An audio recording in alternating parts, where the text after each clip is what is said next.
नमस्कार दोस्तों, स्वागत है आप सभी का एक बार फिर से हमारे चैनल में। जय माता दी। नवरात्रि का पर्व हमारे लिए आस्था, भक्ति और उत्साह का समय होता है। इस पावन अवसर पर हम देवी दुर्गा की आराधना करते हैं और अपने जीवन में सकारात्मक ऊर्जा का संचार करते हैं। नवरात्रि की शुरुआत कलश स्थापना से होती है, जो कि एक महत्वपूर्ण और पवित्र अनुष्ठान होता है।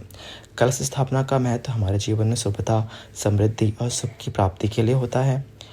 आज के इस वीडियो में हम आपको बताएंगे साल 2024 में शारदीय नवरात्रि कब से प्रारंभ हो रही हैं और कब समाप्त होंगी। अष्टमी, नवमी और दशमी तिथि कब रहेंगी। इसके अलावा कलश स्थापना का शुभ मुहूर्त क्या रहेगा। इस बार शारदीय नवरात्रियों की शुरुआत 3 अक्टूबर गुरुवार से होगी और इनकी समाप्ति होगी 12 अक्टूबर शनिवार को। अष्टमी तिथि रहेगी 10 अक्टूबर गुरुवार को और नवमी तिथि रहेगी 11 अक्टूबर शुक्रवार को और दशमी तिथि रहेगी 12 अक्टूबर शनिवार को।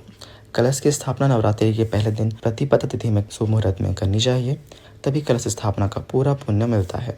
अगर अशुभ समय में कलश की स्थापना की जाए तो फिर अशुभ शक्तियों का वास घर में हो जाता है।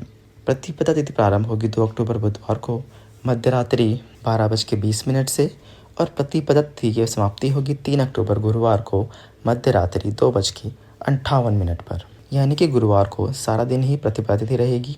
कलश स्थापना, जिसे घट स्थापना भी कहते हैं, कलश स्थापना का 3 अक्टूबर को सुबह जो मुहूर्त है वह 6:15 से 7:22 तक। क्योंकि नवरात्रि में अभिजीत मुहूर्त में भी कलश की स्थापना करना शुभ माना जाता है, तो अभिजीत मुहूर्त रहेगा सुबह 11:46 से 12:33 तक। गुरुवार के दिन बहुत ही शुभ योग भी बन रहे हैं, जो कि ब्रह्म और इंद्र योग हैं। ब्रह्म योग इस दिन 3:22 तक रहेगा और बाद में सारा दिन इंद्र योग रहने वाला है। ध्यान रखिएगा कि राहु काल के समय इस दिन कोई भी शुभ काम आप ना करें और राहु काल का समय इस दिन रहेगा दोपहर 1:30 से 3 बजे तक। वैसे तो नवरात्रि के दिनों में कलश स्थापना करके नवदुर्गा की पूजा करनी चाहिए।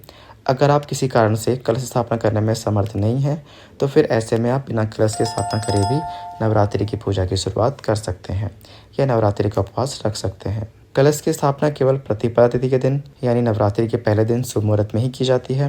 बाकी दिनों में बीच के समय में आपको कलश की स्थापना नहीं करनी चाहिए। कलश की स्थापना करने के बाद आसपास के स्थान की शुद्धि का या कलश की शुद्धि का भी आपको विशेष ध्यान रखना होता है। कलश की स्थापना एक बार करने के बाद आपको उसे उसकी जगह से हिलाना नहीं होता है।